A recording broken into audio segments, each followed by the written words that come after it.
Vaikas lyg ir turėtų jaustis saugus, bendraudamas su savo tėvais įvairiomis temomis ir jaustis suprastas. Dažnai į tą akiratį vaikų pažinimo patenka tos psichoaktyvios medžiagos ir priežastys įvairios būna. Pats tėvų pavyzdys turėtų irgi būti rodomas toks sektinas, tarkim, vaikams tas ryšys išties ugdytų vaiką atsispirti tam paaugliškam norui įtikti bendraamžiams ar išbandyti kažko naujo.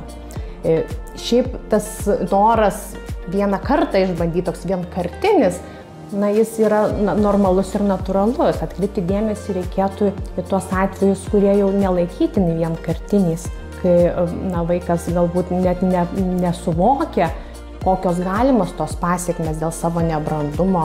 Ir šitoje vietoje tikrai būtų svarbus suaugusiojo dėmesys ir savalaikė pagalba. Jeigu jau mato, kad tikrai tai yra priklausomybė, tai būtina kuo greičiau kreiptis į specialistus, į medikus, į priklausomybės ligų specialistus, psichologus. Bet šiaip tėvams tai patartina tiesiog akylai stebėti vaiko elgesį, kuris galėtų įtakoti tą priklausomybę jau, ar ne, kad pasikeitęs įprastas vaiko elgesys, galbūt nuotaikų kaita, miego režimas, mitybos režimo pakitimas. Dirbdami, bendradarbiaudami įvairiuose formatuose, matom tokią susikloščiusią situaciją, kad neretai tėvai ar globėjai, kartais ir pedagogai, žinodami apie kažkokius narkotikų platinimo atvejus, ir ypatingai tai jautru tėvam, jie visada nori apsaugoti savo vaikus, jie tiesiog kad ir turi informaciją apie, galbūt vaikas prasitarė, galbūt atvirai kalbėjo ir papasakojo apie kažkokį žinomą platintoją ar platinimo vietą, ar tai būtų elektroninėje erdvėje, ar tai būtų